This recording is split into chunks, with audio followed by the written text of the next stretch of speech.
घर परिवार की दुकान को हमने खूब सुंदर जमा के रखा है। बहू है, बेटा है, नाती है, पंती है, पोता है, बहुत जोरदार दुकान जमी हुई है।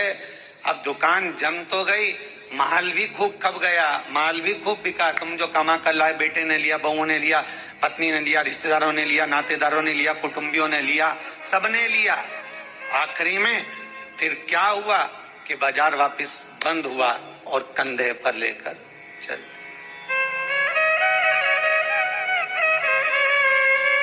फिर निवेदन करूंगा, तुम दुकान पर बैठकर व्यापार में, व्यवसाय में, नौकरी में, तुम दुकान में जितना बैठकर कमा रहे हो उसका भोग तुम्हारी पत्नी, तुम्हारे बच्चे, बहुएं, पोता पोती, रिश्तेदार, कुटुंबी सब भोगेंगे। पर तुमने जिस तरह से कमाया है उसका भोग तुम्हें अकेले ही भोगना पड़ेगा, कोई दूसरा नहीं भोगेगा।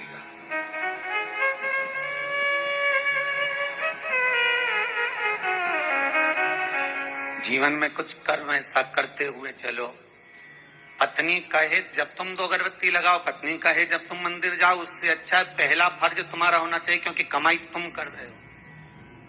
दुकान पर बैठकर झूठ, छल, बेईमानी, प्रपंच, कपट सब काम तुम कर रहे हो।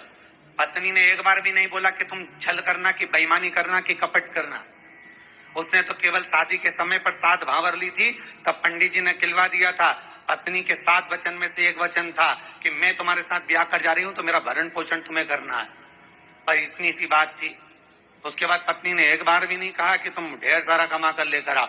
बच्चे कभी नहीं कहते कि पिताजी आप हमारे लिए झूठ बोलो, कपट करो, छल करो, बेईमानी करो।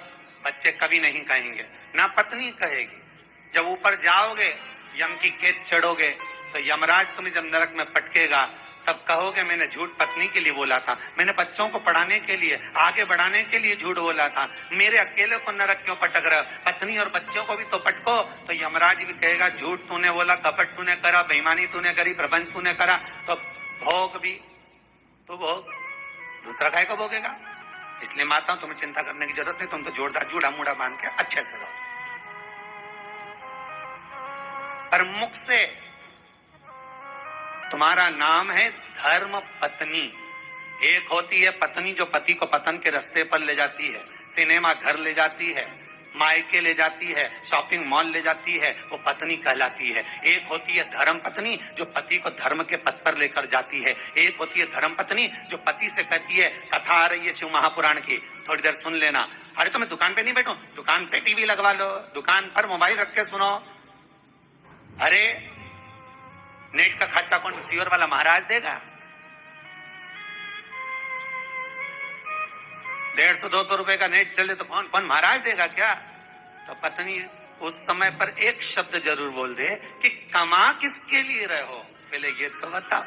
घर में रोटी का डब्बा लगा लगाया रह जाता है, पत्नी फोन कर करके रह जाती है, आ जाओ भोजन तैयार है, आ जाओ। ग्राहक ऐसे टूट पड़ रहे कि 1 मिनट तो खाना खाने की फुर्सत नहीं। और बच्चा टिफिन लेके आ गया तो टिफिन 2 घंटे तक रखा दिया, ठंडा हो गया, सारा की सारा बेकार हो गया। और तुम वो ठंडा भोजन गाय की सांदी जैसा बस खा रहे। ऊपर से दुकानदार, फिर ग्राहक बोल रहे सेठ जी मुंह में रोटी,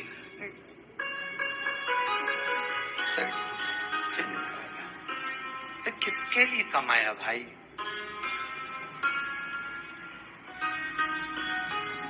ना राम नाम लीनो तूने भरी जवानी में, तो डूब के मर जा रे चुल्लू भर पानी में। और समझने वाली बात तो यह है कि इतना बड़ा मनुष्य चुल्लू भर पानी में डूबे कैसे? इतना बड़ा मानव चुल्लू भर पानी में डूब के मरेगा तो मरेगा कैसे? ये सोचने वाली बात है।